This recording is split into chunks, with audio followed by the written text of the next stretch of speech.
The sun hadn't even broken through the thick grey clouds over Sweetwater, Texas, on that Friday morning of March 14th, 2025, when Jack Morrison turned the rusted key in the lock of Morrison's auto repair for what he thought might be the last time. The metal door groaned on hinges that had seen better days, hinges his grandfather had installed back in 1957, when this place still smelled like hope and new beginnings. Now it just smelled like old motor oil, desperation, and the ghost of dreams that had died somewhere between the carburetor replacements and the divorce papers. Jack was 54 years old, though the mirror in the tiny bathroom at the back of the shop told him he looked closer to 65. Grey stubble covered his jaw because he'd stopped caring about shaving regularly about 8 months ago, right around the time Sarah had packed up their entire life into the back of her new boyfriend's Lexus SUV and driven away with Danny and Sophie. His kids, his 17-year-old son, who used to hand him wrenches on Saturday afternoons, learning the trade. His 15-year-old daughter, who would sit on the old oil drum by the door doing homework, occasionally looking up to ask him about school or boys or life. The shop was a time capsule that nobody wanted to visit anymore. The walls were covered in faded posters of muscle cars from the 70s, a 69 Dodge Charger, a 71 Plymouth Barracuda, their colors bleached by decades of Texas sun streaming through the front windows. His grandfather's original toolbox sat in the corner, red paint, chipped and scarred, filled with tools that had fixed thousands of cars when people still believed in loyalty and family businesses. The hydraulic lift groaned when you used it, and Jack had to pump it manually half the time because the motor kept dying. The radio on the workbench was stuck on AM, and it crackled more than it played anything coherent, but Jack kept it on anyway because the silence was worse. The silence reminded him of how alone he'd become. 4 months behind on rent. The number haunted him every morning when he woke up in the small apartment above the shop, $5,200 total. Tom Brennan, his landlord, had been his father's best friend since high school. They'd fought in Vietnam together, come home together, built lives in this town together. Tom had given him extension after extension, but yesterday he'd stopped by with papers in his hand and tears in his eyes. "Jack, son, I got medical bills, Linda's cancer treatments, the bank's breathing down my neck. I gotta have the money by tomorrow at 6 p.m. or I gotta start eviction proceedings. I'm sorry, your daddy would understand." Jack had nodded, unable to speak, unable to meet the old man's eyes. What could he say? That he understood he did, that it wasn't Tom's fault? It wasn't. That he'd have the money? He wouldn't. He had $340 in his checking account and a maxed-out credit card that he'd stopped trying to pay months ago. Tomorrow at 6 p.m., everything his grandfather had built in 1957, everything his father had maintained through good times and bad, everything Jack had tried desperately to preserve, it would all be gone. The worst part wasn't the money, though. Money he could maybe figure out, sell something, borrow from somewhere, somehow survive another month. The worst part was the silence from his kids. Danny and Sophie lived 15 miles away now, in a big house in the nice part of Abilene, with their mother and Richard Chen, the mechanical engineer who drove a Tesla and had never had motor oil under his fingernails in his entire life. Sarah had enrolled them in Westlake Preparatory Academy, one of those private schools where kids wore uniforms and everyone went to college, and nobody's dad fixed cars for a living. Danny's room upstairs sat exactly as he'd left it. Posters of Formula One races on the walls, a model car collection on the shelves that Jack had helped him build piece by piece over the years. Sophie's room still had her stuffed animals arranged on her bed the way she liked them, her books stacked by her nightstand. Jack hadn't touched anything. Sometimes, late at night, he'd stand in their doorways and just breathe in the fading smell of them. Sophie's strawberry shampoo, Danny's cheap cologne he'd started wearing last year. He'd sent 47 text messages to Danny over the past month. 47. The WhatsApp showed one check mark, delivered but not read. Sophie had blocked his number entirely after he'd called too many times on her birthday last month, desperate just to hear her voice. Sarah had sent him one text in response to all of it. Give them space. They're adjusting to a better life. Stop being selfish. A better life.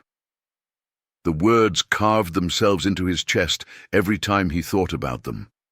What did that make him? The worse life, the failed life, the mistake they were adjusting away from. Comment below if you've ever felt like you weren't enough for the people you loved most. The note Sarah had left him still lived in the top drawer of the workbench, written on a paper towel in blue ink that had smudged where his tears had fallen on it 100 times since. He'd memorized every word. 23 years I waited for you to be more than this. 23 years watching you choose this garage over our family. The kids deserve better than watching their father fail. I deserve better than being married to a man with no ambition, no future, just grease under his fingernails and excuses in his mouth. Don't try to find us. We're done. No ambition, no future, just grease and excuses.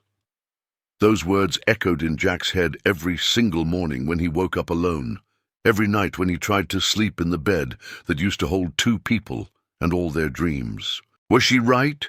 Had he really chosen this garage over his family?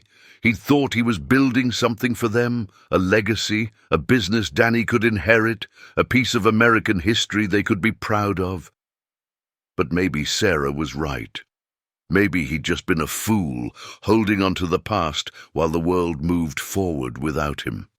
Jack walked through the shop that morning, running his hand along the workbench where his father had taught him to change spark plugs when he was 7 years old. This place was supposed to be his legacy, passed down from his grandfather, who'd opened it in 1957, to his father, who'd expanded it in the 80s, to him, who was supposed to pass it to Danny someday. 4 generations of Morrison men fixing cars, serving their community, being part of the fabric of Sweetwater. But Sweetwater was dying, just like the shop. The Quick Lube franchise had opened 2 miles down the highway 3 years ago. Bright lights, fast service, corporate efficiency. The Walmart Auto Center stayed open until 9 p.m. and charged half what Jack did. The Jiffy Lube-style places did oil changes in 15 minutes, while customers waited in air-conditioned lobbies with free coffee and Wi-Fi. What could Jack offer? A creaky garage that smelled like decades of old oil soaked into concrete floors. A mechanic who worked alone and took twice as long because he actually checked things properly. Prices he could barely keep competitive, even though he was starving himself to do it. Yesterday, he'd had 2 customers. 2. Mrs. Patterson brought in her 1998 Honda Civic for an oil change because she'd known Jack since he was a boy and refused to go anywhere else. She'd paid him $35 and told him to keep strong, her wrinkled hand patting his arm like he was still 10 years old. The second customer, a guy passing through town, had taken one look at the place, wrinkled his nose at the smell of oil and old sweat, and driven away without even asking about prices. The neighborhood ladies whispered about him at the grocery store. Jack had heard them last week when he was buying his meager supplies: bread, peanut butter, instant coffee. Poor Jack Morrison, they'd said, thinking he couldn't hear.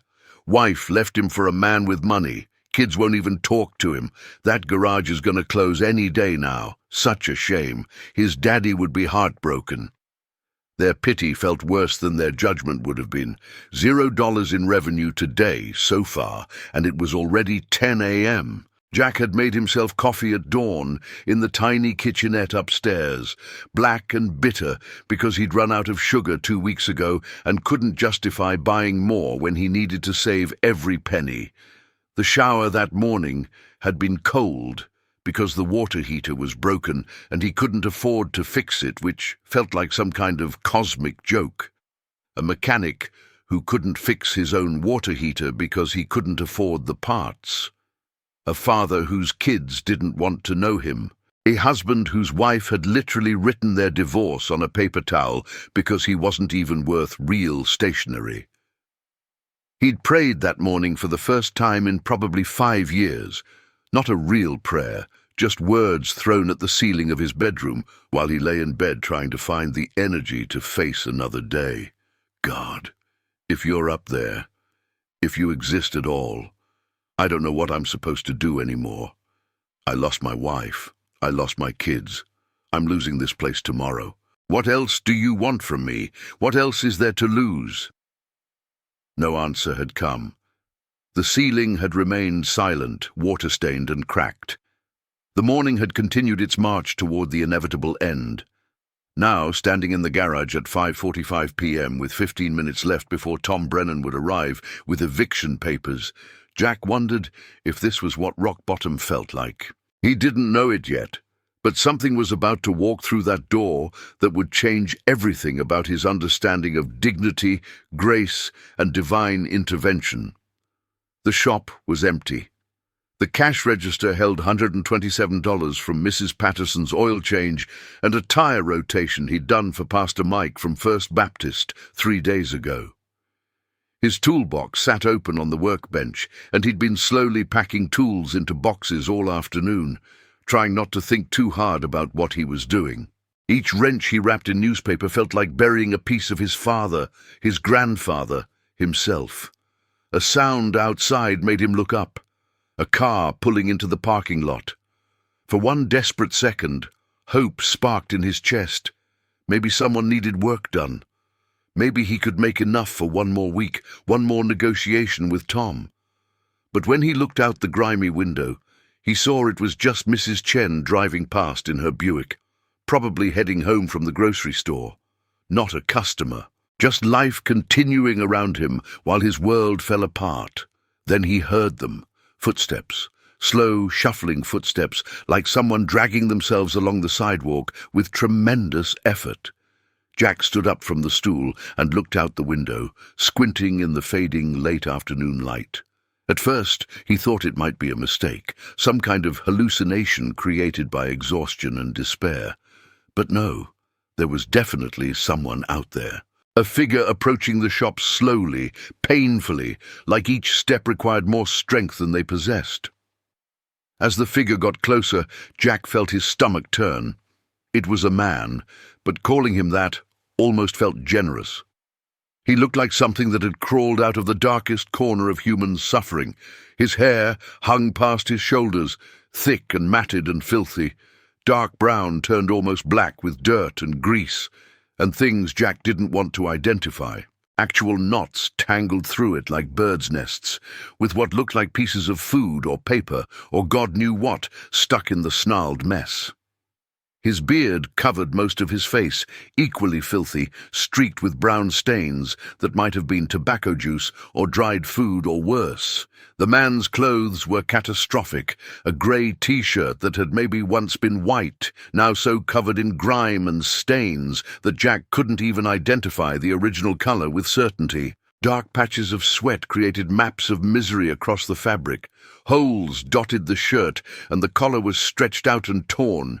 His jeans, or what had once been jeans, were ripped at both knees with frayed edges, shredded at the hems, revealing bare skin crusted with dirt and socks that were more whole than fabric. His shoes were held together with duct tape and desperate hope, soles flapping with each step, no laces, just gaps where his feet showed through. The smell hit Jack before the man even reached the door. It rolled off him in waves, weeks, maybe months of living on the street without access to a shower or clean clothes. Sweat layered upon sweat, mixed with urine and old alcohol and body odor so thick it seemed to have physical weight. It was the smell of human dignity stripped away, of a life that had gone so far off the rails that basic hygiene became an impossible luxury. 2 customers earlier in the day had walked up to the shop, caught a whiff of something unpleasant from the dumpster out back, and left. This was 1,000 times worse. But it was the man's eyes that stopped Jack from immediately turning away and locking the door. Deep brown eyes that looked out from that ruined, filthy face with something Jack couldn't quite name. Not just desperation or hunger, though those were definitely there. something else, something deeper. A quality of awareness, of intelligence, of seeing that made Jack hesitate when every instinct told him to say the shop was closed and turn away. The man stopped at the open bay door of the shop, swaying slightly on his feet like he might collapse at any moment. His hands trembled, whether from hunger or cold or something else, Jack couldn't tell. When he spoke, his voice was hoarse and rough, like sandpaper dragged across concrete, like he hadn't had water in days. "Sir, I'm sorry to bother you this late. I know you're probably closing. I can see you're packing up, but I got an interview tomorrow morning at 10 a.m. over at the warehouse district. It's for a forklift operator position. My car broke down about a mile up the road. Won't start. Battery's fine, the lights and radio work, but when I turn the key, it just clicks." He paused, swallowing hard, and Jack could see his throat working like even talking was painful. "I don't got no money to pay you, sir. I know that's asking the impossible, but I thought maybe you could just look at it. Tell me what's wrong. Maybe it's something simple I could fix myself. I know it's a lot to ask." Jack felt himself starting to shake his head before the man even finished speaking. Not today. Not with Tom arriving any minute to begin the eviction process. Not with $46 to his name after this morning's bank alert, and a life falling apart, and no energy left for anyone else's problems. He had his own disaster to deal with. He couldn't take on some homeless stranger's broken car for free. That wasn't reasonable. That wasn't smart. That wasn't how you survived when you were drowning yourself. Subscribe to this channel if you believe miracles can happen in the darkest moments. He opened his mouth to say no, to explain that he was closing down permanently, that he couldn't help, that he was sorry, but the timing was impossible. The words were right there, ready to come out and send this man back to the streets where he'd probably sleep under a bridge tonight and miss his one chance at getting his life back together. But then the man's eyes met his directly, and something passed between them. Some recognition of shared pain, shared failure, shared loss. Jack saw himself in those desperate brown eyes, saw what he might become in a few months when the shop was gone, and the money ran out, and there was nowhere left to fall except the streets. This could be him. This homeless man with matted hair and ruined clothes, and the smell of defeat clinging to him like a shroud. This could be Jack Morrison in 6 months. 1 year. However long it took for the slide from evicted small business owner to man living in his car to man with no car at all, just feet and concrete and the hostile stares of people who saw trash instead of a human being. "Please," the man said quietly, and his voice cracked on the word. The sound of it, that break in his voice, that naked vulnerability, hit Jack like a physical blow. "It's my last chance. I've been on the streets 8 months now. This interview at Morrison Logistics. It's the first callback I got in 4 months of trying. I applied to 63 jobs. 63. This is the only one that said yes. If I miss it because my car don't work, I don't know what I'll do. I don't got nothing left to lose." Nothing left to lose. The exact same words Jack had thrown at God that morning while staring at his water-stained ceiling. What were the odds? What were the chances that this stranger would use those precise words? "What kind of car?" Jack heard himself ask, even though his brain was screaming at him to say no, to close up, to focus on his own disaster instead of adopting someone else's. The man's face transformed with desperate hope, and for just a second Jack could see what he must have looked like before life destroyed him. A normal guy, maybe handsome even, with a good smile and regular features. "It's a 2006 Ford Taurus Grey. Won't turn over. I've been pushing it to different spots trying to find help, but everyone—" He looked down at himself, at his filthy clothes and duct-taped shoes and hands that trembled from malnutrition. "Everyone takes one look at me and says no. Or they don't say nothing at all, just close their doors like I'm not even human enough to deserve words. That last sentence hit Jack in the chest. Not even human enough to deserve words. He thought about Danny and Sophie, living in their nice house in Abilene, learning from their mother and their stepfather Richard that some people mattered and some people didn't. That success meant keeping distance from failure. That the homeless and the poor and the desperate were problems to be avoided, not people to be helped. Was that the legacy he wanted? Was that what 23 years of marriage and 17 years of fatherhood and 3 generations of Morrison family values added up to? Walk away when it's inconvenient. Ignore suffering when you've got your own problems. Treat another human being like they're invisible because helping them might cost you something. Starter motor, probably. Jack's mind calculated automatically. Or a connection issue. Could be the solenoid. Without even consciously deciding to do it, he found himself nodding. Where's the car? Mile up the road, by the old Texaco station that closed down. It's in the parking lot. I can walk you there. I know you probably don't want me in your truck smelling like this. No, Jack said, surprising himself with the firmness in his voice. You look like you're about to fall over. When's the last time you ate? The man's eyes filled with tears, actual tears that started running down through the dirt on his face, creating clean tracks through layers of grime. Yesterday morning. The church on 5th Street does breakfast on Thursdays. Thank you for even asking. Most people look through me like I'm glass. Jack's throat closed up. When was the last time someone had thanked him for basic human kindness? When was the last time he'd felt like he mattered to another person? Stay here. There's a vending machine inside with some crackers and a Coke. Get yourself something. I'll go look at your car. What's the address? The man gave him the location, the old Texaco station at the corner of Highway 70 and Ranch Road 441. Jack knew it well. It had gone out of business 5 years ago when the new Shell opened closer to the highway interchange. Now it was just an empty lot, with cracked pavement and a building slowly being reclaimed by West Texas weeds and graffiti. No sabía que this decision to help a stranger would lead to the most miraculous weekend of his entire life. Jack grabbed his mobile toolbox from the back of his truck, the red metal case he used for emergency calls and roadside assistance back when he used to get those kinds of jobs regularly. He glanced at the clock on the wall. 5:52 p.m. 8 minutes until Tom arrived with the eviction notice, but something in him, some stubborn remaining core of the man he used to be before everything fell apart, wouldn't let him turn away from this stranger's desperation. Some voice deeper than logic told him this mattered more than the eviction, more than his pride, more than his fear. "I'll be back in about an hour," Jack said. "Help yourself to whatever's in that machine. There's a bathroom in the back if you need it." He pulled 3 quarters from his pocket, literally some of his last money, and handed them to the man.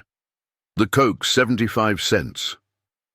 The man stared at the quarters in his palm like Jack had just handed him gold bars. His hands were shaking so badly he almost dropped them. I can't. Why are you being kind to me?" Jack didn't have a good answer. "Because somebody should be," he said finally. "Like this video if you believe in showing kindness to strangers." He drove his old pickup truck, a 1998 Ford F-150, with rust eating the wheel wells and an engine that burned oil, the mile up Highway 70 to the abandoned Texaco station. His mind raced the whole way. What was he doing? He didn't have time for this. He didn't have money for this. If the car needed parts, he couldn't afford to give them away for free. If it needed extensive work, he couldn't do it. Not tonight. Not with his life imploding at 6 p.m.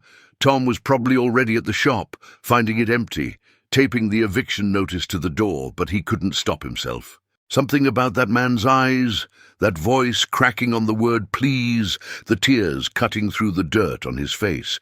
It had reached past all of Jack's defenses and touched something he thought had died when Sarah left. some capacity for caring about someone other than himself and his pain, some remaining shred of the man his father had raised him to be, the man who believed that character was defined by what you did when no one was watching and nothing was in it for you. The Ford Taurus sat alone in the cracked parking lot of the old Texaco station, looking almost as desperate as its owner. Grey paint faded and oxidized from years in the Texas sun. One headlight was cracked, spiderwebbed across the lens. Rust ate at the wheel wells like cancer. The rear bumper was held on with wire. Texas plates from 2018. 7 years expired. The inspection sticker was from 2019. This car had been living rough for a long time, just like the man who drove it. Jack popped the hood and looked at the engine in the fading evening light. Everything was grimy and neglected, covered in road dust and oil residue, but not actually broken down, just old and tired and pushed way past its intended lifespan. Like everything else in this story, like everyone struggling to survive in small-town America while the world moved on without them. He tried to start it with the spare key the homeless man had given him, and sure enough, just a click. Definite starter issue. The battery terminals were corroded but functional. The alternator looked okay. This was a classic seized starter motor.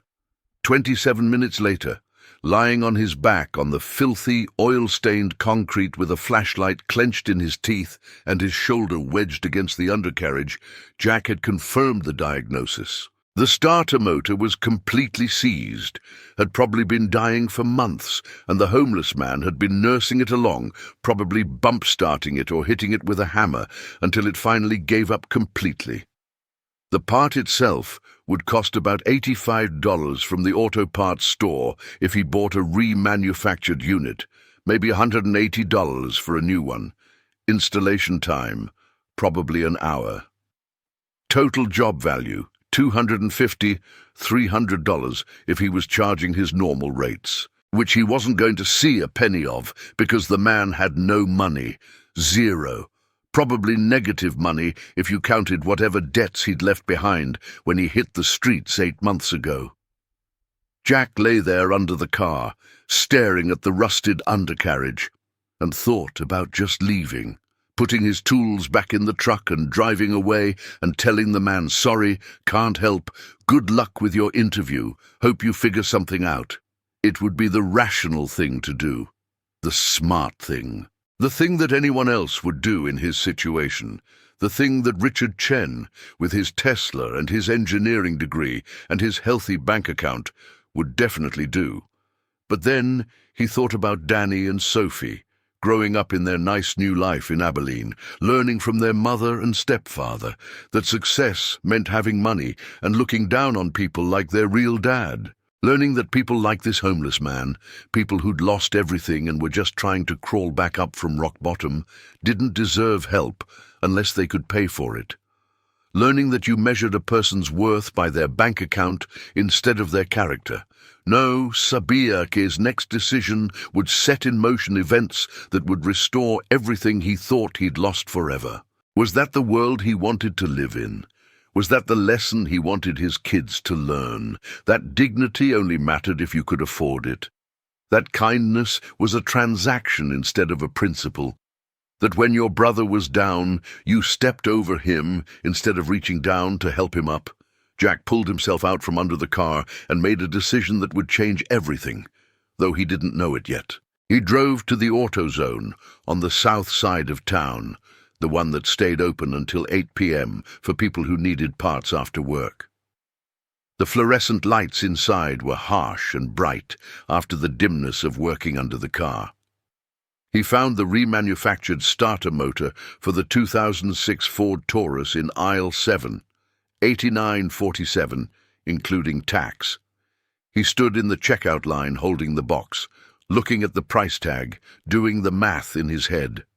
His bank account this morning had shown $347. The groceries yesterday were $31. That left $316. This starter was $89.47. That would drop him to $226.53. His phone bill was due Monday, $67. That would leave him with $159.53 to his name.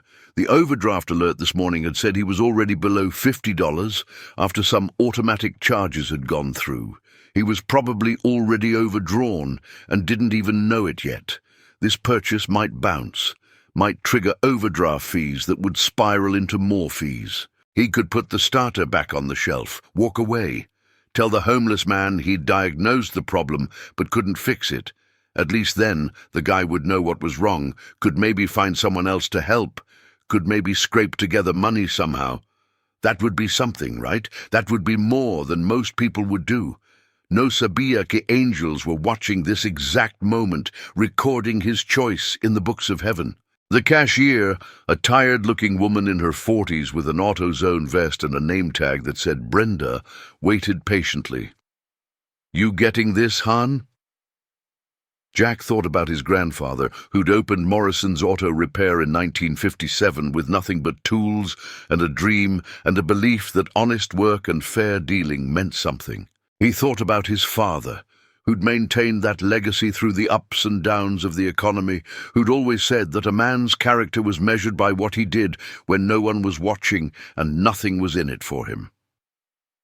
He thought about the man he wanted to be versus the man he'd become, bitter, defeated, focused only on his own pain.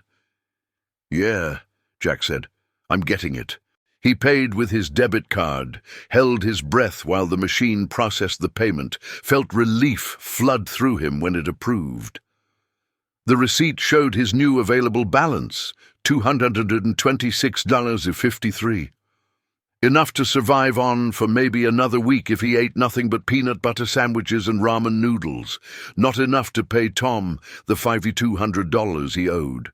Not enough to save the shop, but enough to help one desperate man make it to one interview that might change his life. Back at the Texaco station, he installed the starter in the dark, using the headlights from his truck for illumination. The work was familiar, meditative almost. Disconnect the battery, remove the mounting bolts, drop the old starter, check the flywheel teeth for damage, install the new unit, reconnect everything. His hands moved through the familiar motions automatically, 45 minutes of work he'd done literally 1,000 times before in his career. But tonight, it felt different.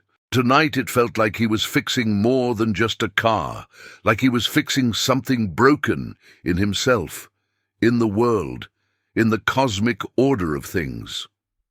Tonight, alone in an abandoned parking lot installing a starter motor for a homeless man who couldn't pay him, Jack Morrison felt more like his father's son than he had in years. When he turned the key, the engine coughed to life with a rough idle that settled into a steady rumble after a few seconds. It wasn't pretty. The engine clearly needed other work, new belts probably, and that transmission sounded like it was on its last legs, grinding through the gears. But it would run. It would get this man to his interview tomorrow morning. It would give him his chance. Jack drove back to Morrison's auto repair at 7:23 p.m., an hour and 38 minutes late for Tom Brennan's 6 o'clock deadline. The shop was dark, closed up, and there was an official notice taped to the front door. Eviction proceedings to begin Monday morning 9 a.m. by order of the property owner and the county. Tom had come and gone, probably relieved that he hadn't had to face Jack again, hadn't had to look his dead best friend's son in the eyes while destroying his legacy. The homeless man was still there, sitting on the curb outside the shop with his head in his hands like he was praying or crying or both. When he heard Jack's truck pull up, he stood so fast he almost fell over, catching himself on the brick wall. His eyes were red. He'd definitely been crying. "Your car's running," Jack said, climbing out of the truck. "It's at the old Texaco station where you left it.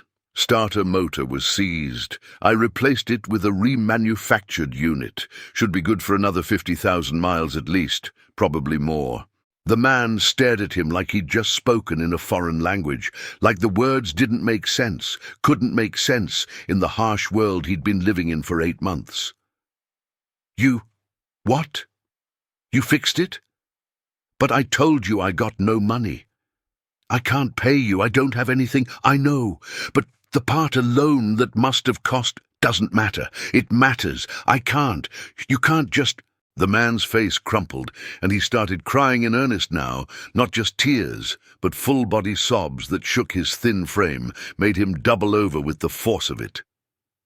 Raw, desperate sounds of a man who'd forgotten what kindness felt like, what it meant to be treated like a human being instead of trash to be avoided. Why? Why would you do that for me? You don't even know me. You don't know my name. I'm nobody. I'm nothing. I've been living on the streets 8 months and nobody has even looked at me like I'm human. Most people cross the street when they see me coming. Store owners tell me to leave. Police move me along like I'm garbage. Why would you spend your money to fix my car? Jack didn't have a good answer, at least not one that made rational sense. How could he explain that he'd seen himself in this stranger's desperation, that helping him felt like reclaiming some essential part of his identity that he'd lost somewhere between the divorce papers and the eviction notice, that doing something good for someone else was the only way he knew to fight back against the darkness trying to swallow him whole? Share this video with someone in your city who needs to see a miracle today. Because I could, he said finally, the words feeling inadequate even as he spoke them. Because you needed help and I could give it. That's enough reason. The man wiped his face with his filthy sleeve, smearing dirt and tears together into muddy streaks. I don't know how to thank you. I don't have words big enough. You saved my life, brother. That interview tomorrow, it's everything. It's my chance to get off the streets, to get a room somewhere, to be human again, to maybe see my daughter someday and not be ashamed of what I've become. And you gave me that chance when you didn't have to.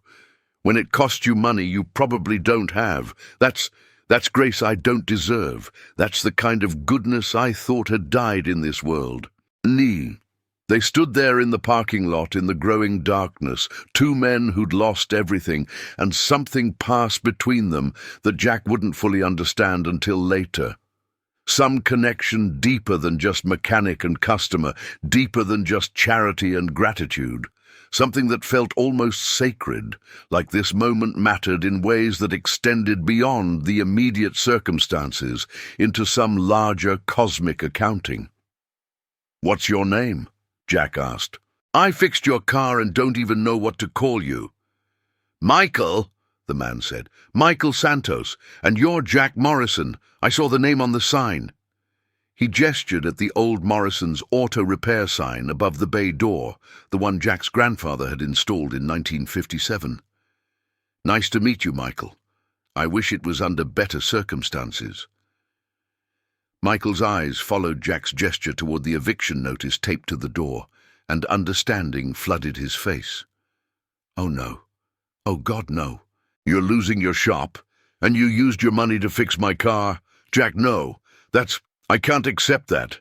Not if it cost you your business." "My business was already gone," Jack said, and it was true. The decision had been made before Michael ever showed up. The money Jack spent on the starter motor wasn't the difference between keeping the shop and losing it.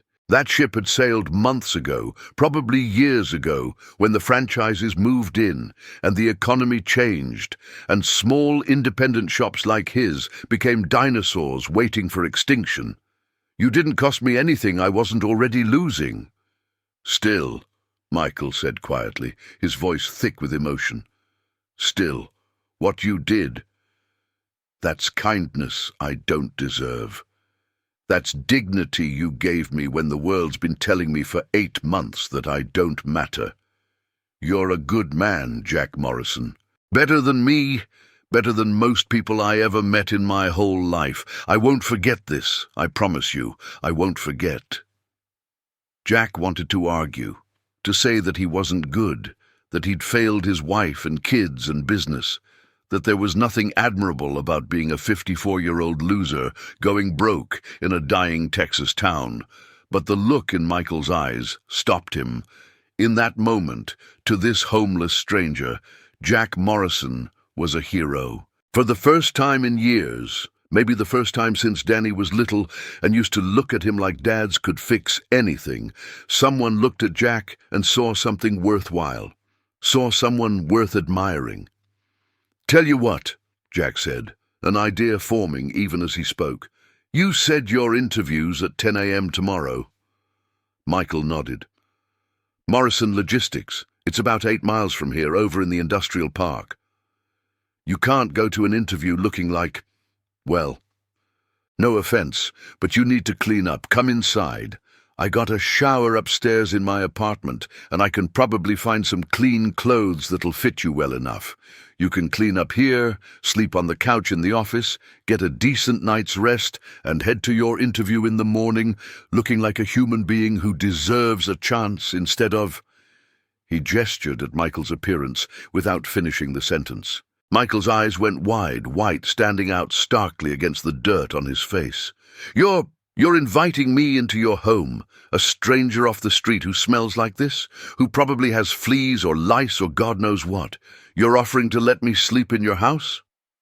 "Yeah, well, you're a stranger whose car I just fixed for free. Might as well go all in on the bad financial decisions," Jack said, trying to lighten the moment with humor. The joke fell flat, but Michael laughed anyway. A broken, desperate sound that turned into more crying, more sobs that bent him over. "I don't understand you," he said through the tears. "I don't understand why you're being kind to me when you got every reason to focus on your own problems. But thank you. Thank you. You're giving me back my dignity. That's worth more than the car repair. You're treating me like I'm human, like I matter. I forgot what that felt like." They went inside the shop together, Jack unlocking the door and leading Michael through the garage to the stairs at the back that went up to the small apartment. The place was a mess. Jack hadn't cleaned properly in weeks. Dishes piled in the sink, laundry in heaps on the floor, trash that should have been taken out days ago. The furniture was old and worn, inherited from his parents. The carpet was stained. The walls needed painting. But Michael looked around like he'd stepped into a palace, his eyes taking in the couch, the TV, the actual roof and walls and windows. "Bathroom's there," Jack said, pointing. "Towels under the sink. Hot water should work. I mean, it's temperamental. But it should come on after a minute. Take as long as you need. Use whatever you find. Shampoo, soap, razor, whatever. Don't worry about using too much." Okay, thank you. I'll try not to make a mess." While Michael showered, and Jack could hear the water running for what felt like an eternity, the man probably savoring the first hot water he'd felt on his skin in months, Jack dug through his closet for something that would fit. He was bigger than Michael, who'd clearly lost a lot of weight living on the streets, but he found some older clothes that ran small.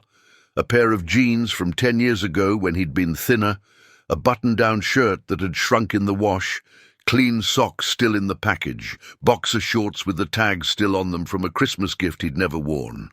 The shower finally turned off after 47 minutes. Jack had started to worry that something was wrong, that Michael had passed out, or something worse. But then the bathroom door opened in a cloud of steam, and Michael emerged, wearing a towel wrapped around his waist, and Jack barely recognized him. Under all that dirt and grime and accumulated filth was a man who looked normal. Handsome, even. Probably mid-50s, maybe 53 or 54, with brown hair going silver-grey at the temples. He'd found scissors under the sink and cut his hair himself, not a professional job by any means, but short and neat enough to be presentable. His beard was still there, but trimmed down to something manageable, following the line of his jaw. His face, clean for the first time in who knew how long, showed strong features and intelligent brown eyes set in a face that had seen hardship but still held character. This wasn't some lifelong addict or mentally ill homeless person. This was someone who'd had a normal life once and lost it through circumstances and bad luck and the cruel mathematics of American economic precarity. "I found a razor under your sink," Michael said, self-conscious now in ways he hadn't been when he was covered in dirt. "I hope that's okay. And I used your shampoo and soap. I probably used way too much. I'm sorry. It's just, I forgot what it felt like to be clean. To have hot water, to use actual shampoo instead of washing in gas station bathrooms with hand soap. Use whatever you need, Jack said. He handed over the clothes. These are from when I was skinnier. They might not fit perfect, but they're clean and they're yours. Michael took the clothes like they were sacred objects, running his fingers over the fabric. These are your clothes, your personal clothes. I can't take your clothes. I got plenty, too many probably. Put them on. Michael disappeared back into the bathroom and emerged a few minutes later wearing Jack's old jeans and shirt, and the transformation was complete. He looked like a completely different person, not a homeless man, but a normal guy down on his luck, someone you might sit next to at a diner or work alongside at a warehouse. Still thin, still showing the wear of months on the street in his posture and the hollows of his face, but human, presentable, like someone who deserved a second chance. I don't know what to say, Michael said, his voice shaking. You've given me so much tonight, too much, way more than anyone should do for a stranger. I feel like I'm dreaming and I'm going to wake up under the overpass on 8th Street where I usually sleep. They sat together in Jack's small living room, Jack in the old recliner his father had loved, Michael on the couch that sagged in the middle, and slowly, over the next 2 hours, their stories spilled out. Michael went first, his words halting at times, like he was dragging them up from some deep well of pain he'd been trying to forget. He'd been an accountant in Dallas, working for a regional firm called Henderson and Associates for 19 years. Had a wife, Rachel, and a daughter, Emma. She'd be 24 now. They'd had a house in the suburbs, a 3-bedroom ranch with a yard where they'd hosted barbecues on summer weekends. Nothing fancy or extravagant, but comfortable. Solid, middle-class American life. Michael had been good at his job, had gotten steady raises and promotions, had thought he was building something stable for his family. Then 2020 hit. The pandemic.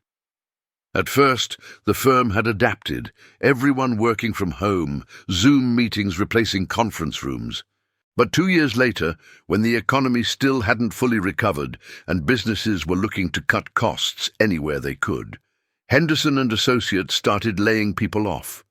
Michael was 53, on the higher end of the pay scale after 19 years with the company. They'd replaced him with 2 younger accountants, making half what he'd earned, fresh out of college, with degrees from online programs. He'd tried to find another job, sent out hundreds of applications, went to dozens of interviews, but the market was brutal for men his age. Every job posting drew 200 applications. Every interview panel had someone younger, cheaper, more current with the latest software. 6 months of applications led nowhere. The savings ran out, the mortgage payments stopped, the credit cards maxed out trying to cover basic expenses, food, utilities, the minimum to survive. Rachel had stuck with him at first, Michael said, his voice going quiet. She'd worked as a part-time dental hygienist, but her income wasn't enough to cover everything. The stress wore them both down. They'd started fighting. About money, about Michael's failure to provide, about whether he was trying hard enough, about everything and nothing. Small arguments that escalated into screaming matches, resentments that accumulated like compound interest. A year after Michael lost his job, Rachel had left, took Emma to her sister's place in Oklahoma City and filed for divorce, citing irreconcilable differences. Michael had lost the house in the divorce settlement, had to sell it to pay off the debt they'd accumulated, and what was left over went mostly to Rachel's lawyer fees and her fresh start. Emma had been 23 at the time, technically an adult, but she'd sided with her mother. Stopped answering Michael's calls, told him she was ashamed of what he'd become, that she couldn't introduce him to her friends or her boyfriend, that he needed to get his act together before she'd consider having him in her life. That was 2 years ago. Michael had spent 2 months living in his car, the 2006 Ford Taurus, that was now breaking down constantly until he couldn't afford the insurance anymore, and it got impounded for expired registration. That was 8 months ago. Since then, he'd been on the streets of various Texas towns, Dallas at first, then Fort Worth, then smaller places like Sweetwater, where maybe the competition for day labor jobs wasn't so fierce. He'd slept in shelters when he could get a bed, which wasn't often because there were always more homeless people than spaces. He'd slept under overpasses, in abandoned buildings, behind dumpsters, in parks until the police moved him along. He'd eaten at soup kitchens and food banks, gone days without eating when those weren't available. He'd applied for every minimum wage job he could find. But no one wanted to hire someone with no address, no phone, no way to shower or present themselves as employable. "I applied for that warehouse job 3 weeks ago," Michael said, his voice thick with emotion. "Forklift operator, loading dock work. It's minimum wage, $7.25 an hour, nothing like the $67,000 a year I used to make as an accountant. But it's something. It's a chance to start over, to get a paycheck, to rent a room somewhere, to have an address again. When they called yesterday, I got a prepaid phone with the last $15 I had and said they wanted to interview me. I just sat on a park bench and cried.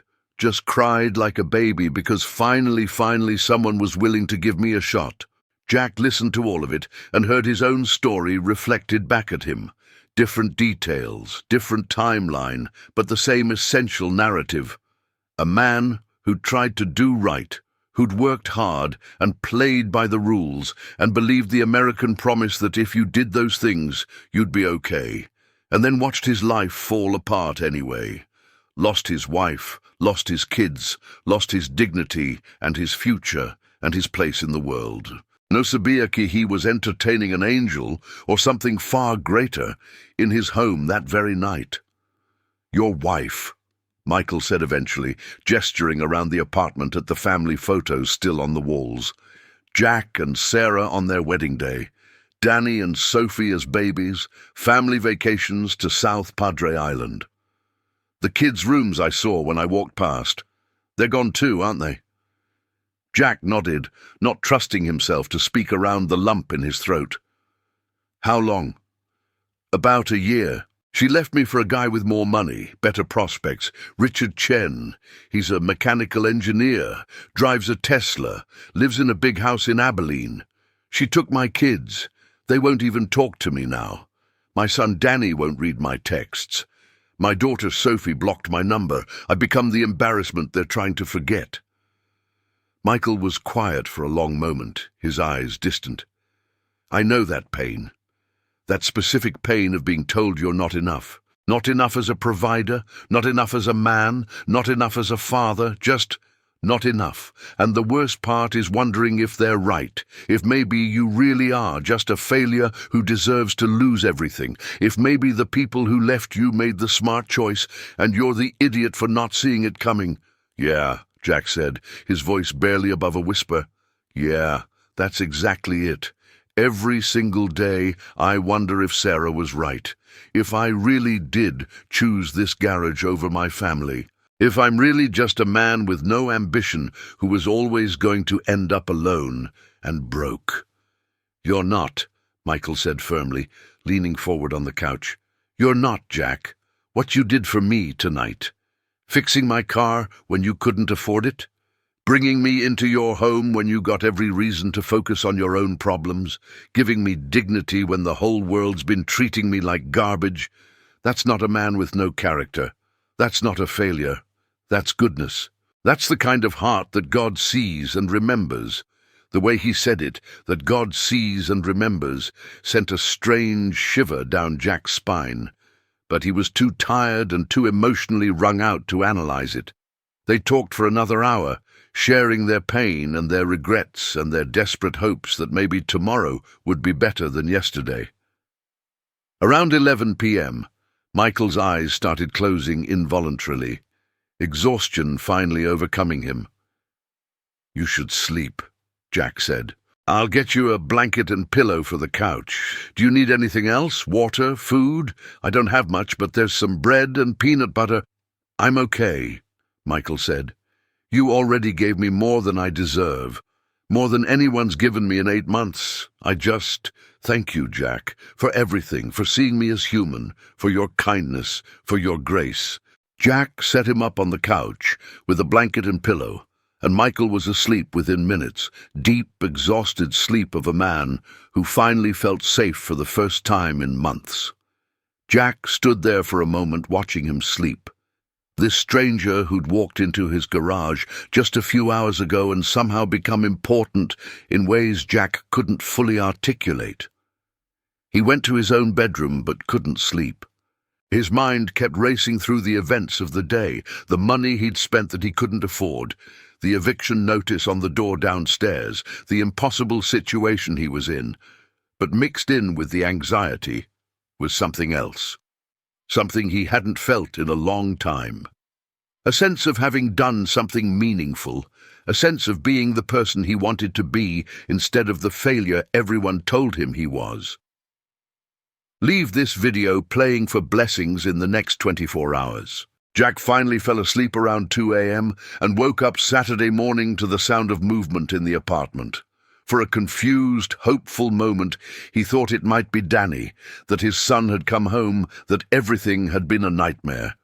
But then reality crashed back and he remembered Michael, the homeless man, the fixed car, the eviction notice, the end of everything. He found Michael in the kitchen, looking lost and uncertain, like he wasn't sure if he was allowed to be there in the daylight, or if last night had been some kind of temporary kindness that expired with the sunrise. The man looked even better this morning, rested, clean, wearing Jack's clothes like they were armor against the world's cruelty. "Morning," Jack said. "There's coffee if you want it. Black, though. I'm out of sugar and creamer." "Black's perfect," Michael said. "I appreciate it. I should probably get going soon. My interview's at 10, and I want to get there early. Make a good impression, you know? Show them I'm serious about the job." They shared a simple breakfast, toast and coffee, nothing fancy but more than Michael had probably eaten in one sitting in weeks. Jack gave him directions to Morrison Logistics and insisted he take $20 from the small amount of cash he had left in his wallet, just in case Michael needed gas or encountered something unexpected. "I can't take your money," Michael protested, pushing the bill back across the table. "You're going to," Jack said firmly, pushing it back. "Consider it an investment in your future. When you get that job and get back on your feet, you can pay me back if it makes you feel better, but right now you need it more than I do." That wasn't strictly true. Jack needed every penny, but it felt right to say it. Some part of him needed to believe that Michael would get the job, would rebuild his life, would make it out of the hole he'd fallen into. Because if Michael could do it, maybe there was hope for Jack too. Maybe hitting rock bottom wasn't the end. Maybe it was just the place where you started climbing back up. At 9:15 a.m., Michael stood at the door ready to leave, wearing Jack's clothes and looking nervous and hopeful and terrified all at once. "Jack, I don't have words big enough to thank you. What you did for me. Fixing my car, giving me a place to clean up, feeding me, giving me money, treating me like I matter. You saved my life. Literally saved it. I won't forget this. I promise you, I won't forget what you did for the least of these." That phrase again, the least of these. It resonated somewhere deep in Jack's memory, something from Sunday school decades ago, but he couldn't quite place it. "Just get the job," Jack said. "That's all the thanks I need. Get the job and get yourself back on your feet and pay it forward someday when you can." Michael's eyes were wet with tears again. "I will. I promise I'll make you proud. I'll make this kindness mean something." He hesitated, then reached out and hugged Jack, a tight, desperate embrace that lasted several seconds. When he pulled back, he looked Jack directly in the eyes and said, "You're a good man, Jack Morrison. Don't let anyone tell you different. What you did for me, that's what Jesus would do. That's treating the least of these like they matter." Matthew 25:40. Whatever you did for one of the least of these brothers of mine, you did for me. Remember that. Then he was gone, walking down the stairs and out to his car, the Ford Taurus that ran now, thanks to a starter motor Jack couldn't afford, but had bought anyway. Jack watched from the window as Michael drove away, and felt a strange mixture of emotions he couldn't quite name. Pride, maybe, purpose, or just the simple satisfaction of knowing he'd done something right in a life that had gone so catastrophically wrong. The rest of Saturday passed in a blur of packing and grief. Jack spent it boxing up the shop, clearing out decades of accumulated tools and parts and memories. Each item he packed felt like a small death. His father's old torque wrench, still perfectly calibrated.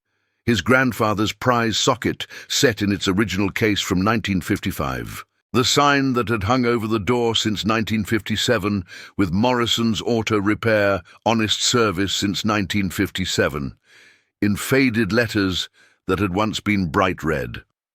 Around noon, he took a break and checked his phone. No messages from Danny or Sophie. Nothing from Sarah.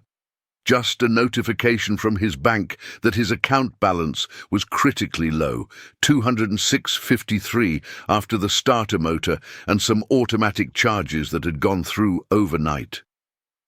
Monday morning, the eviction would become official.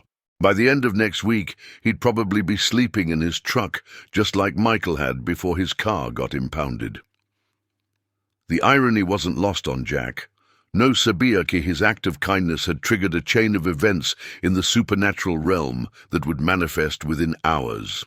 At 6:47 p.m., just as the sun was setting and Jack was contemplating whether he had the energy to make dinner or would just go to bed hungry, he heard a car pull up outside. The sound of an expensive engine, not the usual clunkers that came to his shop. He looked out the window and saw a black Cadillac Escalade, brand new, probably 2025 model, gleaming even in the fading light. The license plate holder said, Salazar Enterprises. A man got out, mid-40s, wearing a suit that probably cost more than Jack used to make in a month, back when he was making money. Charcoal grey, perfectly tailored, with a crisp white shirt and burgundy tie. Polished leather shoes that had never seen a day of actual work. Expensive watch catching the light, haircut that screamed executive. He walked up to the shop door with the confidence of someone used to having doors opened for him. Jack went downstairs and opened the door cautiously.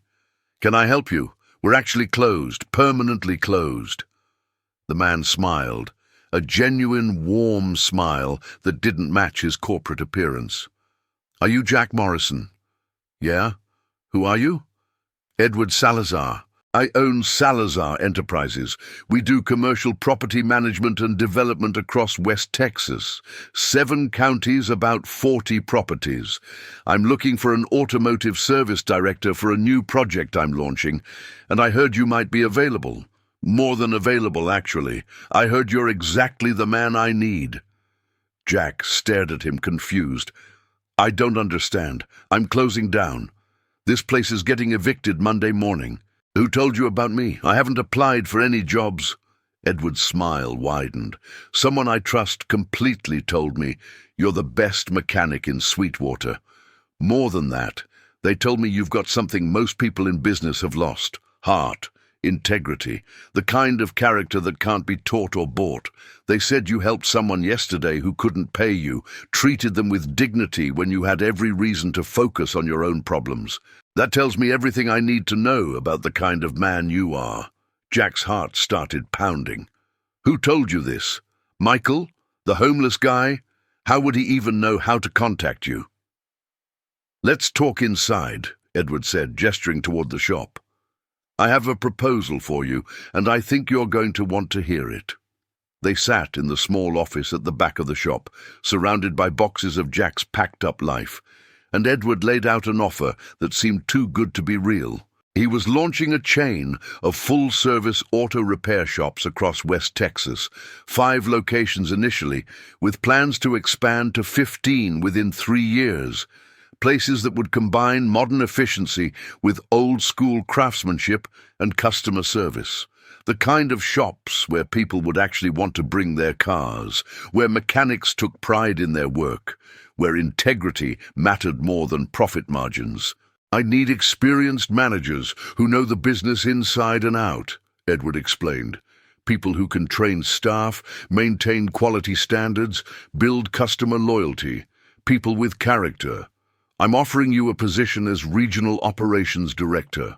$6,000 a month salary to start. Full benefits, including health insurance and retirement, matching with 4% employer contribution, company vehicle, and quarterly performance bonuses based on customer satisfaction ratings. You'd oversee 5 locations initially, starting with a flagship shop right here in Sweetwater that we'd build from the ground up. Jack felt dizzy.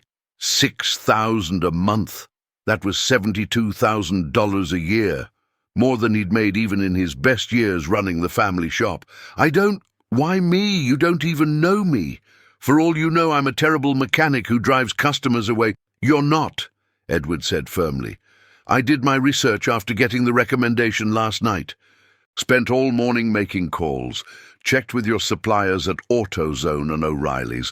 They both said you always pay your bills and never try to return parts you damaged. Talked to some of your old customers. Mrs. Patterson said you're the most honest mechanic she's ever known. Pastor Mike from First Baptist said you once fixed his car for free when he couldn't afford it and the church was having financial trouble. Everyone says the same thing. Jack Morrison is honest, skilled, dedicated, and cares about doing the job right, even when it costs him money. That's exactly what I need to build this company the right way. Who recommended me? Jack asked again, his voice urgent. I need to know who told you about me and what happened yesterday. Edward's expression turned mysterious, almost reverent. Someone who called me at 6:45 yesterday morning. Left a voicemail on my personal cell phone, which is not a number many people have.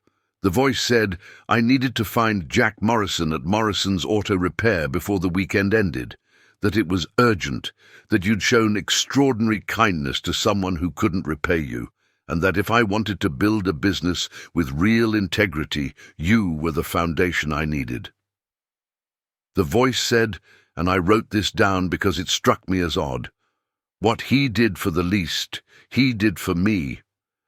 Jack's blood ran cold. What time did you say, 6:45 a.m. yesterday? Yes, Friday morning.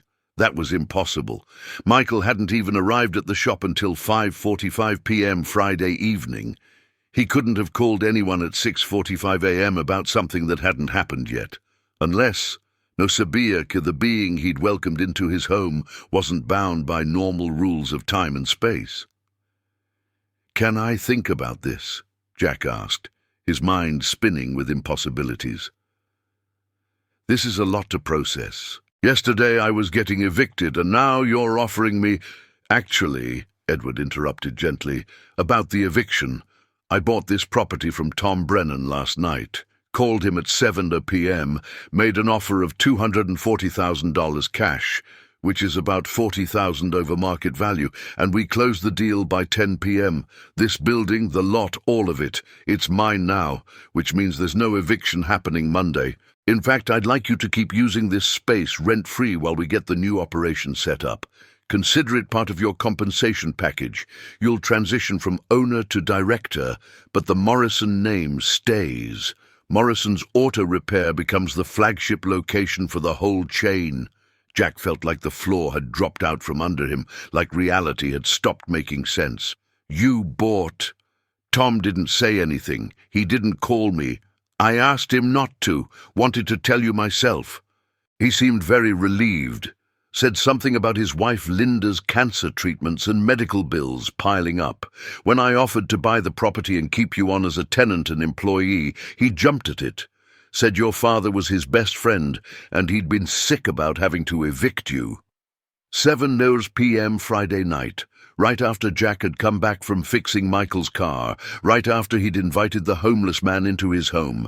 The timing was too perfect, too precise to be coincidence. Something was happening here that transcended normal cause and effect. I need to see something, Jack said suddenly. He went to the workbench and pulled up the security camera footage on his phone, the cheap system he'd installed years ago that recorded to cloud storage. He scrolled back to Friday evening, to when Michael had been waiting outside for him to return from installing the starter. The video showed Michael sitting on the curb, but at one point, 6:47 p.m., according to the timestamp, he stood up and walked to the corner of the lot where he'd have privacy from the street. He pulled something from his pocket that Jack couldn't see clearly in the grainy footage, made gestures like he was making a phone call, spoke for several minutes to someone Jack couldn't hear. Then Michael put whatever it was away and sat back down, waiting for Jack to return. But Michael had told him he had a prepaid phone with barely any minutes left on it. How would he have Edward Salazar's personal cell phone number? And how could he have called at 6:45 a.m. Friday morning, 9 hours before he even showed up at the shop, to recommend Jack for a job? "What's wrong?" Edward asked, seeing Jack's expression. "You look like you've seen a ghost." "The man who recommended me," Jack said slowly. "Michael Santos." "What exactly did the voice say? Can you play me the voicemail?" Edward pulled out his phone and checked his voicemail archive. "That's strange. I know I saved it because the message seemed important, but—" He scrolled through his list, frowning. "It's not here. It's like it never existed. But I know I got it because I wrote down notes right after I listened." He pulled a small notepad from his jacket pocket and read, "Find Jack Morrison. Morrison's Auto Repair, Sweetwater, Texas. Showed mercy to the least of these. Build your business on his integrity. Matthew 25:40. That verse reference was specifically mentioned. Matthew 25:40. The same verse Michael had quoted when he left that morning. Whatever you did for the least of these, you did for me. Jack went to the drawer in the workbench and pulled out the $20 bill he'd given Michael that morning. He'd marked it with a small M in the corner with a pen, an old habit from his father, marking bills to track cash flow. But the bill was back in his drawer. Michael had returned it somehow, probably slipping it back while Jack wasn't looking before he left. And there was something else in the drawer that Jack hadn't put there, a piece of paper folded in half. He picked it up with trembling fingers and unfolded it. The paper was impossibly clean, pristine white, no dirt or wear, despite supposedly being handled by a homeless man living on the streets. The handwriting was precise and elegant, written in black ink that seemed to shimmer slightly in the light.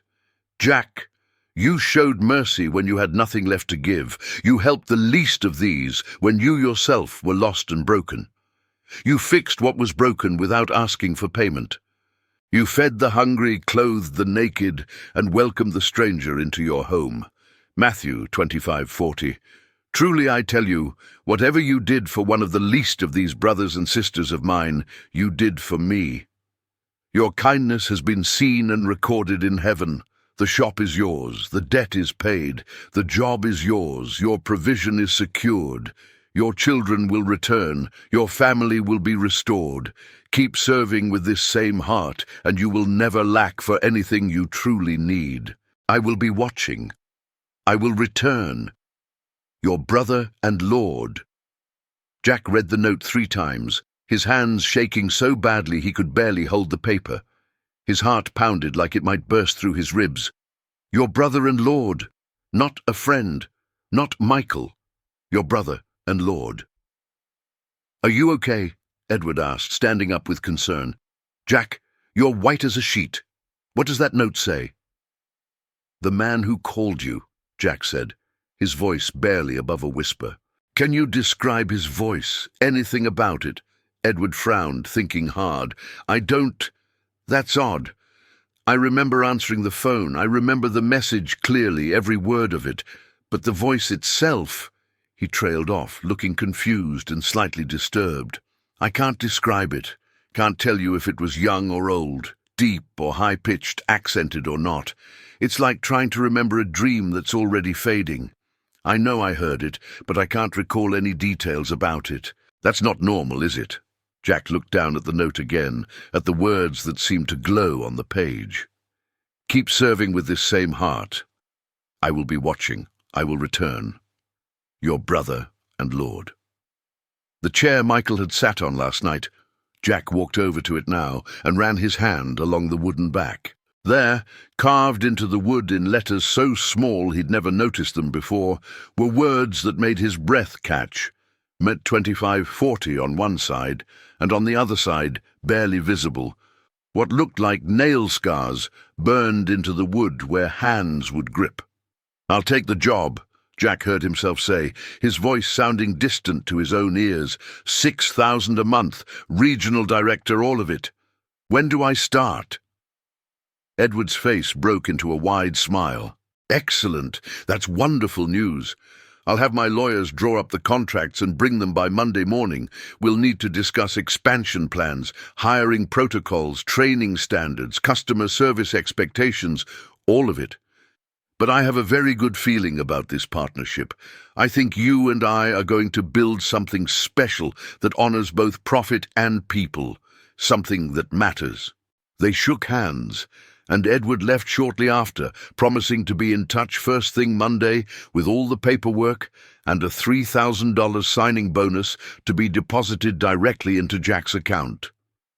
Jack stood alone in the shop after Edward drove away, holding the note with trembling hands, trying to make sense of what had just happened.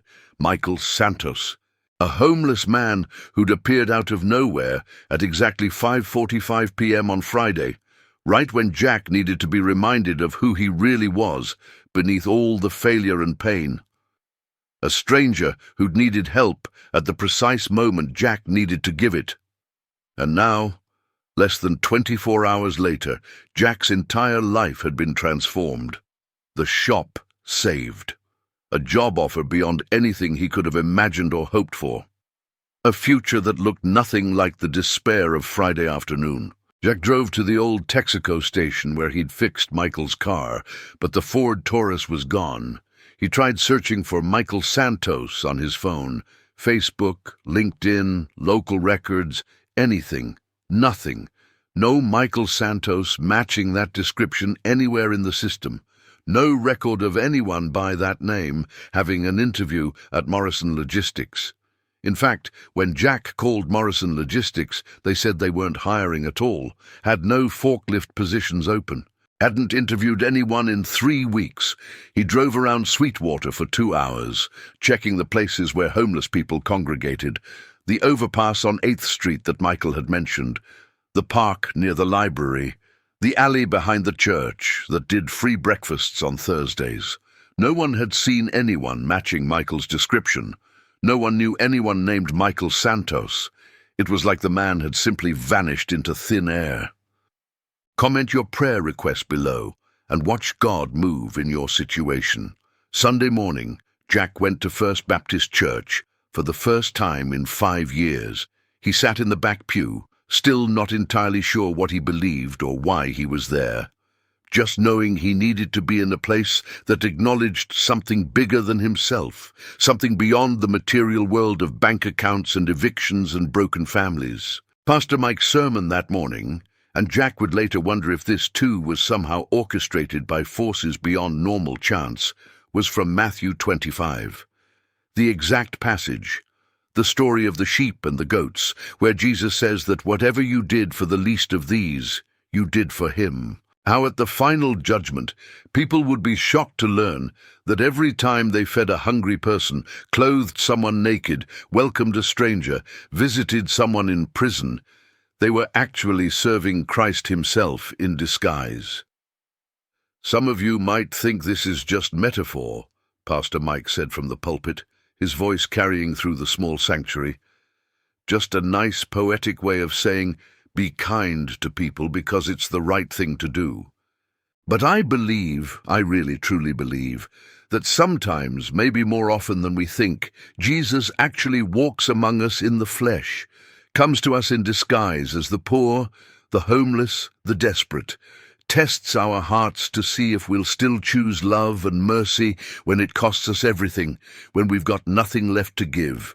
The writer of Hebrews says, "Do not forget to show hospitality to strangers, for by so doing, some people have shown hospitality to angels without knowing it."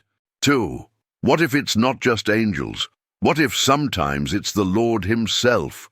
Jack sat there with tears streaming down his face, thinking about Michael's deep brown eyes, his voice cracking on the word please, the way he'd said, "That's what Jesus would do," and quoted Matthew 25:40, the way he'd hugged Jack and said, "What you did for the least of these." The impossibilities of the timeline, calling Edward before the events had happened, the voicemail that had disappeared, the note written in handwriting too perfect for a homeless man living on the streets. After the service, Jack approached Pastor Mike and showed him the note. The pastor read it slowly, his hands beginning to shake, his eyes going wide. "Jack, where did you get this?" "A homeless man I helped on Friday night. Fixed his car for free, let him shower and sleep at my place. He left this note Saturday morning. But, Pastor, I don't think he was really homeless. I think—" He couldn't finish the sentence. It sounded insane, even in his own head. Pastor Mike gripped Jack's arm. Hebrews 13:2. "Do not neglect to show hospitality to strangers, for thereby some have entertained angels unawares." Jack, you've been given a tremendous gift, a sign. Whether it was an angel or something more. You showed the heart of Christ when you had every reason to turn away. That matters. That's recorded in heaven. Monday morning at 8:03 a.m., Edward's lawyers showed up with contracts.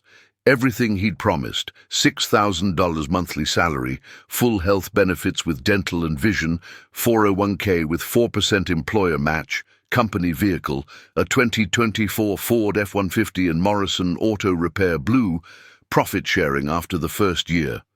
They transferred $3,000 into Jack's account as a signing bonus while he watched his phone, the notification popping up.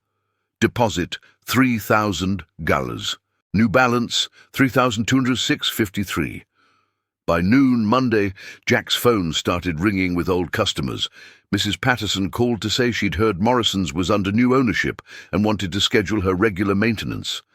3 other customers Jack hadn't seen in months called with similar stories. By the end of the week, he'd done more business than he'd done in the previous 3 months combined. Tuesday afternoon, Jack was working under a Chevy Silverado when he heard a familiar voice at the front of the shop. "Dad?" He rolled out from under the truck so fast he almost gave himself whiplash. Danny stood there, his 17-year-old son, taller than Jack remembered, looking uncertain and guilty and hopeful all at once. "Danny?" Jack's voice broke. "What are you doing here? Does your mom know you're here?" "She's outside in the car with Sophie. We all came." Danny's eyes were red like he'd been crying. "Dad, I'm sorry. I'm so sorry I didn't answer your texts. I'm sorry I cut you off. Mom told us you were a failure and we needed to forget about you. But that's not true. Richard's company went bankrupt last week. Turns out he was embezzling and the FBI arrested him. Mom doesn't have anywhere to go and the house is being seized. She called you, but you didn't answer." "My phone's been off while I was working," Jack said, his mind reeling. He went to the bay door and saw Sarah's car, not the Lexus SUV anymore, but a beat-up Honda with a cracked windshield.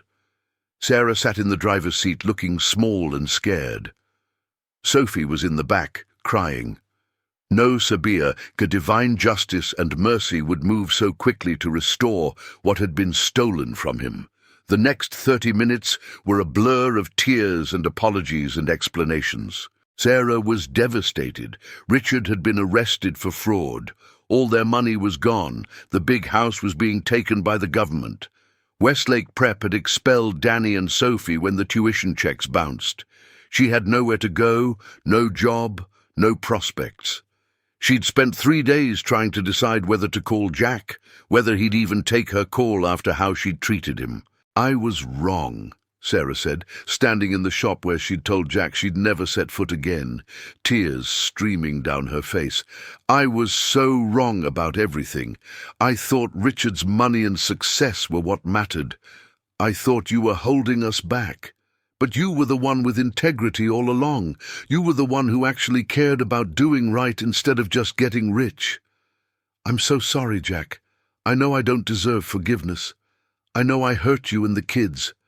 But I have nowhere else to go." Jack looked at his wife, his ex-wife technically, though the divorce had never been finalized because Sarah had dragged her feet on signing the last papers. He looked at Danny and Sophie, his kids who'd cut him out of their lives because their mother had convinced them he was worthless. He had every right to turn them away, every reason to let them figure out their own problems after how they'd treated him. But he thought about Michael's eyes, looking at him with desperate hope. He thought about the note, "Keep serving with this same heart." He thought about Matthew 25:40, "Whatever you did for the least of these, you did for me." "The apartment upstairs has 3 bedrooms," Jack said quietly. "You can stay there, all of you, until you figure things out." Sarah's face crumpled. "Jack, no. After what I did to you." "I'm not doing it because you deserve it," Jack said, and his voice was firm but not cruel. "I'm doing it because it's right. Because you're the mother of my kids, and they need stability. Because I'm trying to be the man I want to be instead of the man my pain would turn me into. But Sarah, things are going to be different. I'm not your bank account. I'm not your backup plan. If you stay, you work, you help, you respect this life I'm building, and you never, never tell our kids again that honest work is something to be ashamed of." She nodded, sobbing. "I will, I promise. I'll do whatever you need. Thank you, thank you." Danny and Sophie rushed forward and hugged Jack, really hugged him for the first time in a year, and Sophie whispered against his chest, "I missed you, Daddy. I missed you so much. I'm sorry I blocked your number. I'm sorry I was so mean. Richard was awful. He yelled at Mom all the time and told us we were stupid. I wanted to come back, but I thought you hated us." "I could never hate you," Jack said, his throat tight. "Never. You're my kids. Nothing changes that. Nothing." Over the next month, life transformed in ways Jack couldn't have imagined. The new Morrison's Auto Repair opened with 5 locations across West Texas: Sweetwater, Abilene, San Angelo, Midland, and Lubbock. Edward's investment in modern equipment and Jack's insistence on quality service created something special. Customers came back because they trusted the Morrison name. Jack instituted a policy at all 5 locations. Every Saturday morning from 8 to noon, free basic services for the homeless and indigent.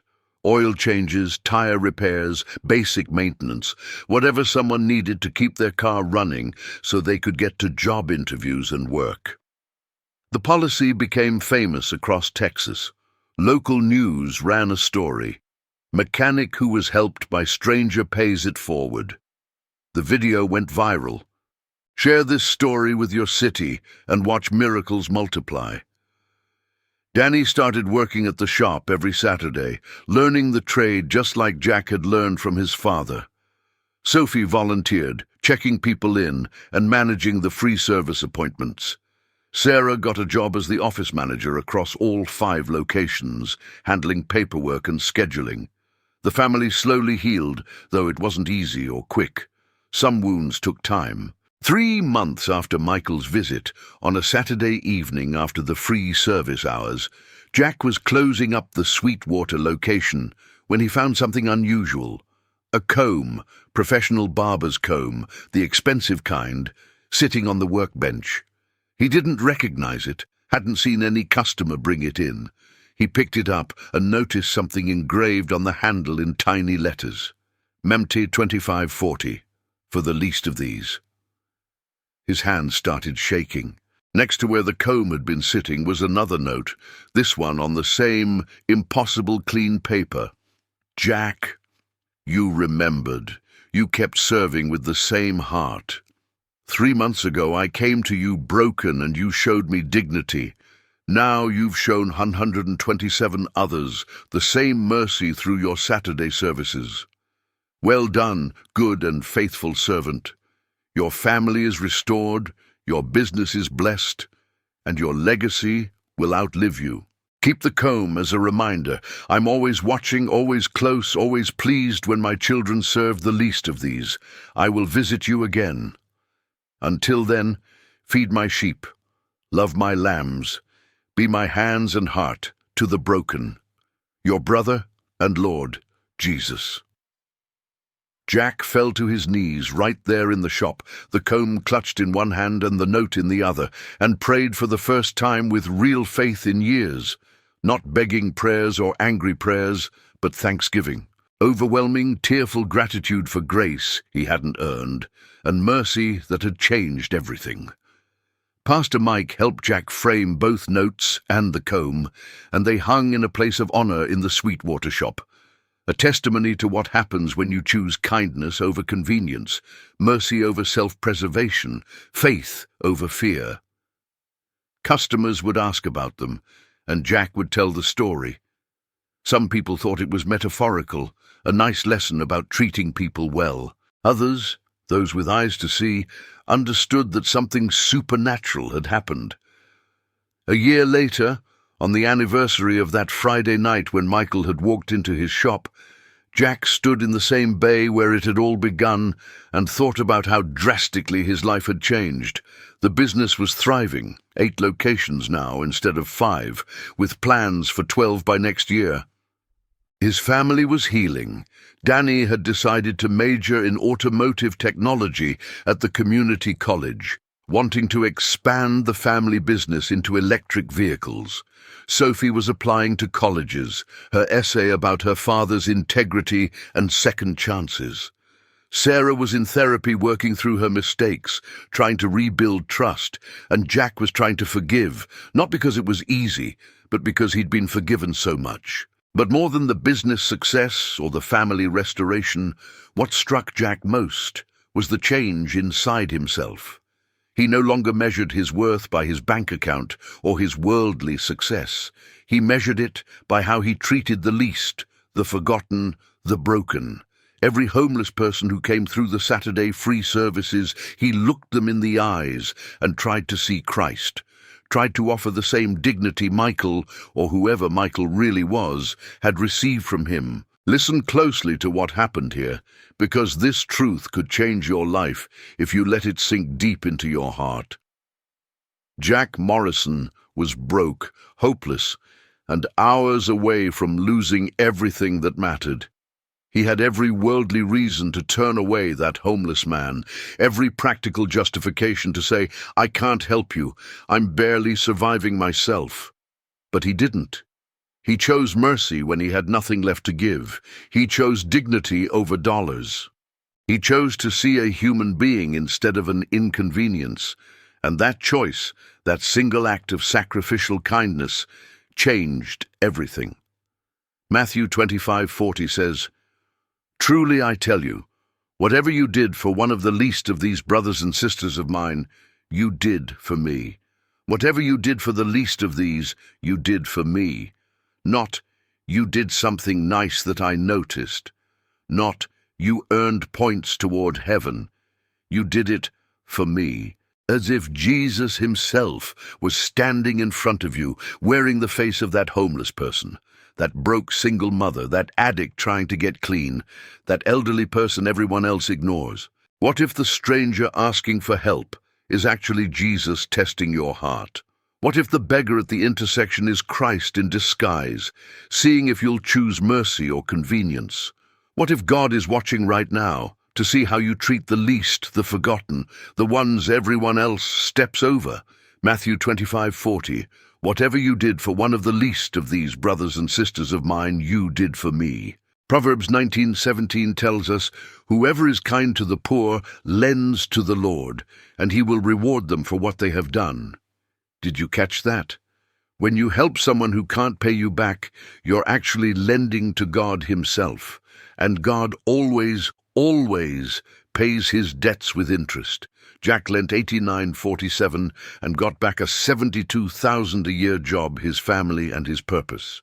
That's the mathematics of divine multiplication. James 1:27 says, "Religion that God our Father accepts as pure and faultless is this, to look after orphans and widows in their distress." Real faith, The kind God actually cares about shows up in how you treat people who have nothing to offer you. Not your theology or your church attendance or your biblical knowledge, how you treat the least of these. Whatever you did for one of the least of these, you did for me. Let that penetrate your heart. The homeless man you ignored yesterday, you ignored Jesus. The single mother struggling to buy groceries you could have helped, you walked past Jesus. The lonely elderly neighbor you haven't checked on, you neglected Jesus. But it works the other way too. The person you helped when it was inconvenient, you served Jesus. The meal you paid for when you couldn't really afford it, you fed Jesus. The kindness you showed when no one was watching, Jesus was watching. He's always watching. Matthew 25:40. Whatever you did for one of the least of these brothers and sisters of mine, you did for me. This story is inspired by true biblical principles, particularly Matthew 25:40. While the specific events are fictionalized for this narrative, the spiritual truth remains absolutely real. Jesus comes to us in the faces of the poor, the homeless, the broken, and the desperate. How we treat them reveals what's really in our hearts. If this story touched you, maybe it's because you're being called to show that same mercy to someone in your life. Maybe it's because you are the one who needs mercy, and God wants you to know He sees you, He knows your name, and He's preparing a miracle. Subscribe if you want to reach 40,000 subscribers together. Like this video if it touched your heart. Leave it playing for blessings to flow into your life in the next 24 hours. Watch the full playlist Jesus in Disguise for more true stories of divine encounters. And most importantly, go be Jack Morrison for someone this week. Be the hands of Jesus to the least of these. You never know when you might be entertaining angels or the King of Kings himself. Whatever you did for one of the least of these, you did for me. Amen.